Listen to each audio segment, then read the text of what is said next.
So this is glycolysis. Okay, guys, now you must have seen loads of different tricks and mnemonics and stuff like that for glycolysis. Again, though they cover part of the glycolysis, doesn't cover the whole of the concept, doesn't cover the energy generation, and it just doesn't give you a complete picture in one go. So what I want to focus here is, this is a picture of peacock or national bird. Okay, so I'm just gonna kind of show what I've drawn here. So you have the neck of the peacocks, there's another neck of the peacock down here, you have the eyes of the peacock, and the peacock has lovely eyelashes, you have the beak of the peacock, okay. Then they have a body of the peacock, so there's another design within the body, so peacock is a very lovely bird, a lot of designs, and that's the wing of the peacock. And what we've done is we have actually taken a small bit of glue, right, and we attached these two things, a bit of a glue, and attach more wings to the peacock to make it more beautiful. So you have the, we all drawn peacock wings when you're young, so that's the design in the middle, okay. And peacock obviously has two legs, and because it's a peacock and we love peacock, we're going to put a garland around the neck. So sorry, I forgot another design in the, okay. This is the GAMT that you have to remember for glycolysis, okay. So just pay very close attention in the next 10 to 15 minutes. The entire glycolysis is going to be covered by this GAMT, okay. So it's one of the best GAMTs that I've created for NEET. I created GAMT for all the chapters in the NEET, and it's just a matter of time. I'm just going to release all of them. Okay, so let's see how this works, how the GAMT technique works, okay. You must understand, your brain remembers images much more easier than written words, okay. This is a fact, I'm not making this up. There's loads of studies, loads of evidence to show that your brain recollects visual images much easier than written images, okay, than words, letters, and symbols. The image of peacock the GAMT image of the peacock that I just drew, you kind of know it already. You remember a bird, it has eyes, it has a beak, it has two legs, it has wings with a little bit of design that's specific to peacock. So in other words, what you're doing is you're taking a bunch of information and associating the bunch of information to an image that you already know, but you're doing it in a slightly different way. You're improvising this transition from keywords to the image. So we're going to see how that happens now, okay. Okay, this is the glycolysis, okay. I personally think it'll be great if you actually could draw these GAMTs as you're listening to the lectures, because drawing again is a very powerful memory enhancing technique. There's a landmark study again published 2017, I think, where it clearly showed that drawing improves memory both in young people and also in elderly people twice, double the time than writing it up, okay. So I'd encourage you guys to draw this image as we go along, so that again boosts your memory. So you're actually using all the different available memory aids and combining them into one and condensing it into an art form. So there's a lot of science behind this, and again, if you look at the videos on the introduction to GAMT, and there are a few other videos in that series, you'll get a very clear idea why this is such a beautiful technique. Okay, all right, enough of the GAMT technique. Okay, so let's go into this. Okay, the first thing, post-point you need to remember glycolysis is this is partial oxidation of glucose. So this resembles the letter P, okay. It stands for partial oxidation of glucose, okay. The next point you need to remember, this is also called EMP pathway. So what is EMP? Why is it called EMP pathway? So EMP pathway because it's named after the three scientists who discovered the glycolysis cycle at the same time. So Emden, Meyerhoff, and Perras. So these are three scientists who discovered this pathway, and hence it's called EMP pathway. It's also called EMP pathway. So this, the beak, resembles the letter E, so call it EMP pathway, okay. All right, so you get an idea where we're going with this, okay. The next area of the GAMT that you need to focus is this part here, okay. So which eye of the peacock resembles the letter G. It stands for glucose. So the first structure of glycolysis is glucose. The eyelashes, kind of fancy eyelashes, beautiful peacock, kind of resembles the letter H, inverted H. I hope you guys can imagine that. So you have this one, so they all kind of denote the letter alphabet H, which we're going to use to remember the enzyme hexokinase. So the glucose, the eye of the peacock, is acted upon by the enzyme hexokinase, and this gets converted into the outline of the neck on the top. This resembles the letter S, okay, and we are using that S to remember the 6-phosphate. So glucose gets converted into glucose 6-phosphate. The enzyme that works for this is hexokinase. Okay, so are we clear on this? Okay, so what is the next step? The next step is glucose 6-phosphate. It's converted into another S here on the other side of the peacock's neck, and that stands for another S, which stands for another 6-phosphate, and this time it's fructose 6-phosphate. Okay, so you have glucose acted upon by the hexokinase, the eyelashes, and then it gets converted into the S on the top, glucose 6-phosphate, which again is converted into the other S, which is fructose 6-phosphate. Okay, we'll come to the garland in a minute. The fructose 6-phosphate then gets converted into, see the two legs here, this stands for B and this stands for P. Okay, B and P, invert the P and you get this. So this is a very good example of a GAMT technique in action. So BP, fructose gets changed to fructose 1,6-bisphosphate. Okay, I hope you guys are following this up to this point. So up to this point is the preparatory step of glycolysis. So fructose 6-phosphate and fructose 1,6-bisphosphate. So if we note here, we haven't generated any ATP or NADP till now, but what I've done actually is we used 2 molecules of ATP up to here. So what are the 2 molecules of ATP? We look at the garland. There is one side of the garland, the other arm of the garland. Okay, how is this garland A? So if you take letter A, combine it together, and it becomes this. Okay, so this can, in GAMT, this can represent A, E, sometimes D as well, so depending on, sometimes P, depending on the context of where you're going to use the GAMT. Now one might ask, oh, will I not be confused, whether it's going to, what does it, so for example, for the leg, you're saying it's P, but how, I might easily get confused that with a B or a D, right? That is very true. But again, you must understand the entire GAMT process is synergistic. So when you say synergy, it means there are 2 things combined together to produce a product that is actually better than the individual separately. So how does it apply here? So you're using your knowledge and understanding of the concept of glycolysis, right, and integrating it into the peacock, right? So when you have glucose and fructose 6-phosphate, glucose 6-phosphate, fructose 6-phosphate, obviously from your understanding of the glycolysis, you're going to know the next part is, if you remember fructose 6-phosphate, it's going to be biphosphate. So the legs, obviously, D wouldn't come in here. So you wouldn't confuse that with some product like named D, because there's no product named D at this stage of the glycolysis. Okay, so again, it's all very context dependent. So the GAMT technique doesn't work in isolation.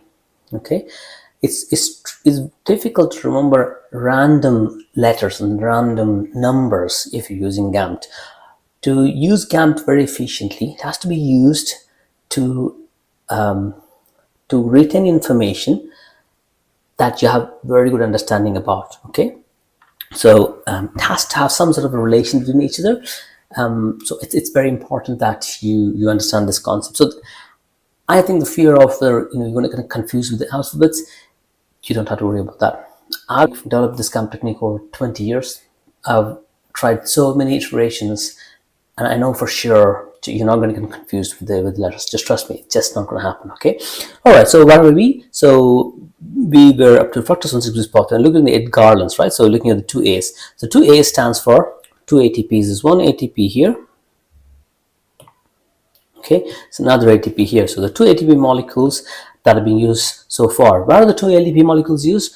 So when we are going to add an extra phosphate group to any substrate, you need energy, right? So the first glucose molecule or ATP is used when you're converting glucose to glucose 6-phosphate. That's the first step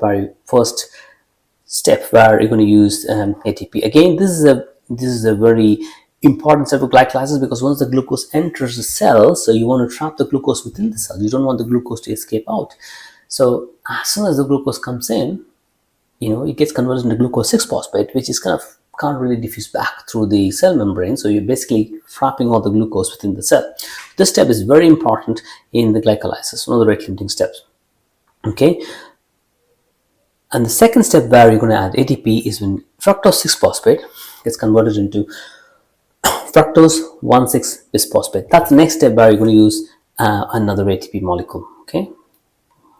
All right. The other question that I might ask is, why are we spending all the energy to attach more and more phosphate molecules to glucose? What's the point?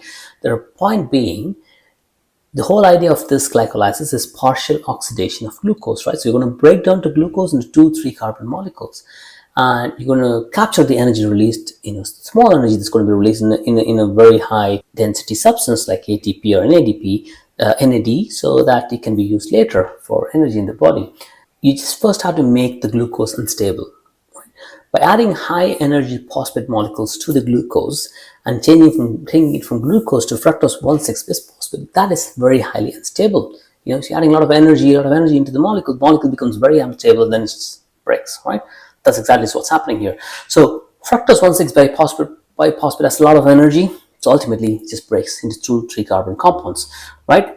The 2-3 carbon compounds that's created from the fructose 1,6-bisphosphate are, so you have the outline here, which resembles the letter D. So this stands for dihydroxyacetone phosphate. Okay, and the body of the peacock, again, the inner arc resembles the letter G, stands for glyceraldehyde 3-phosphate. So G, hope you get it. So that stands for glyceraldehyde 3-phosphate. So the two molecules that are formed from fructose 1,6-bisphosphate are glyceraldehyde 3-phosphate, dihydroxyacetone phosphate. So just remember the GAMT, and just follow the GAMT from head all the way to the end of the wings. Okay. Again, very quickly: partial oxidation, EMP pathway, glucose, hexokinase, glucose 6-phosphate, fructose 6-phosphate, fructose 1,6-bisphosphate, and 2 ATPs are used. Now we're coming into glucose 3-phosphate and dihydroxyacetone phosphate. So these two are interconvertible, so they easily can change from DHAP to glyceraldehyde 3-phosphate and vice versa. Okay, so from here on, only G3P or glyceraldehyde 3-phosphate enters the further steps of the glycolysis. Okay, let's see what happens.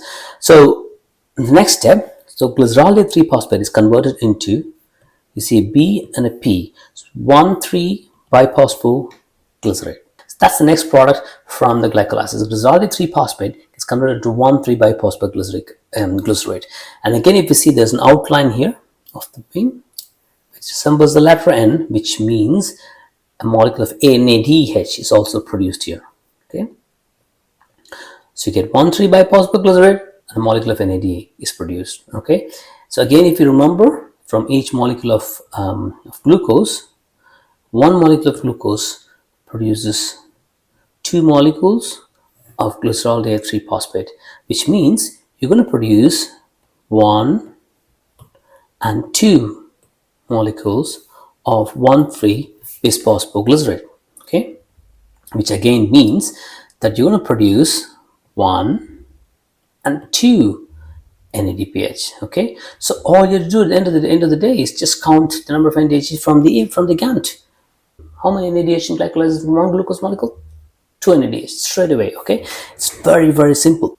Okay, what happens to the 1,3-biphosphoglycerate? That's get converted into, so there are, if you look at the wing here, so what I've done here deliberately is I've drawn 2 feathers here and then 3 pairs of feathers here. Okay, that is intentional. Again, the 3 pairs of feathers here, 1, 2, 3, is for 3-phosphoglycerate. Okay, so 1,3-biphosphoglycerate gets converted into 3-phosphoglycerate. Again, the glue here stands for the letter A, which again is for ATP. So during this step, 1 ATP is produced. This is called substrate level phosphorylation. So what is substrate level phosphorylation? So when it happens, during the step of metabolism where one substrate is changed to another substrate, and the energy is captured directly as ATP. So this is called substrate level phosphorylation. So we'll look at other types of phosphorylation later, but at the moment it's important that you understand in this step is where you get a substrate level phosphorylation in glycolysis, where 1,3-biphosphoglitazide is converted into 3-phosphoglycerate. Okay, right? Again, because there are two 3-phosphoglycerate molecules, you get 2 ATP molecules. Okay, right. What happens to 3-phosphoglycerate? So how many feathers you have? 2. So as you guessed it, it becomes 2-phosphoglycerate. Again, there's no ATP or NADPH formed in this step. What happens to the 2-phosphoglycerate? It gets converted into, see the outline of the feather here? That resembles the letter P. Okay, so 2-phosphoglycerate gets converted into phosphoenol pyruvate. Again, no NADPH or ATP is produced in this step. The final step then is phosphoenol pyruvate is converted into another P and A. So another P is pyruvic acid, the A is ATP. Again, because you have two molecules of 3-phosphoglycerate, you get one ATP here and the second ATP here, and you get a second molecule of pyruvic acid here. Okay, it makes sense. All right. Okay, so that's really finishes the glycolysis. That's it. So you don't have to remember any complex mnemonics. You don't have to remember all these multiple stories people make up. Don't get me wrong. I'm not saying mnemonics is bad or the way using stories to remember is bad. Absolutely not. It's the other way. You need to use every technique available to enhance your memory. And if you're comfortable with mnemonic and you're using already for this, absolutely fine. Stick with it. But this is something 100 times better. In my school years, I was a good student, right? But I had to revise a lot. I keep forgetting things. So the only reason I got good grades and got into medical school is because I put a lot of hard work, kept on revising multiple times and, eventually got into the exams. But it was no longer enough when I went to medical school because the amount of information that you have to learn will explode literally. So you really need to have a very strong technique that you can use, because you can choose not to use any technique and just stick with what you already do. That's fine, but you're just going to learn, read, revise multiple times, and it's going to spend majority of your time in that. But I want you guys to enjoy your life, so this is the key for that. So if you look at the image, you want to look at the energy production, right? So it's that very simple. So how many molecules of ATP do you see in the GAMT? Okay, so let's see, there are 1, 2, 3, and 4. And how many you see on this side? 2. So the 4 molecules are produced and the 2 molecules are used. So the net gain of ATP is plus 2. Okay, it's very clear, right? I mean, it's very obvious. When you just look at the image, you can just say how many molecules of ATP is produced. That's amazing. How many molecules of NADH is produced? 2. 1, 2 of NADH. Okay, so when you look at the energy production in glycolysis, which is again another important question, so you have 2 molecules of ATP that is used in the preparatory steps, the garland of the GAMT of the peacock. The gain is 4 molecules of ATPs and 2 NADH. So net is 2 ATP molecules and 2 NADH molecules. Okay, once you finish watching this video, what has happened here is you not only understood the glycolysis process, but you also remember that. All you have to do is remember the image, and that's it. So is this enough? No. So you need to revise the GAMT, right? But the difference between revising other type of memory techniques or revising with no memory technique at all is you have to go back to the physical book and look at it again multiple times before you get the revision. With the GAMT, right, if you don't look at the image and close your eyes and try to imagine all the steps in glycolysis, you will be able to do it now. Just try it. It's just mind-blowing.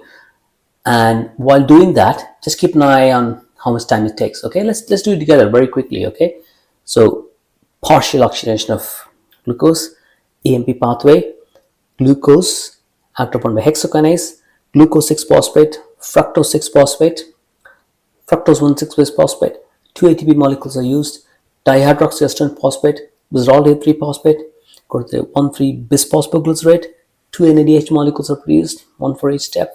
Then you go to 3-phosphoglycerate plus ATP, and then 2-phosphoglycerate, phosphoenol pyruvate, Pyruvic acid plus ATP. How many ATP molecules are used? 2. How many ATP molecules are generated? 4. How many NADPH are generated? 2. That's it. So it probably took less than 1 minute, right? So tomorrow, when you're going to brush in the morning, just revise this. That's all it takes. You don't have to look at anything. You don't have to look at the book. You don't have to look at the video. You don't have to look at anything. How many times you have to revise? As many times as possible. The first day when you're learning anything new, especially GAMT, I would actually revise it as many times as possible in your mind. When you're walking, eating, walking to the school, just do it as many times as you can, right? But then the first 7 days, you just have to really revise it at least once, definitely, right? Again, I don't want to go into the science behind all this, but it's very important you have this concept when you're actually using GAMT. You need to revise it. Again, as with anything else, if you don't revise it, you're going to forget it. But one beautiful thing with GAMT is even if you forget it, it's very easy to get it back. Just sit back in just 2 minutes, you're going to get all the concepts back. So what I want you guys to do over the next 7 days is just doing the brushing, just revise the glycolysis, okay? So in the exams, when you get questions on this, then you'll be able to answer all the questions confidently, all right? Okay, I'll see you in the next one. All right, bye.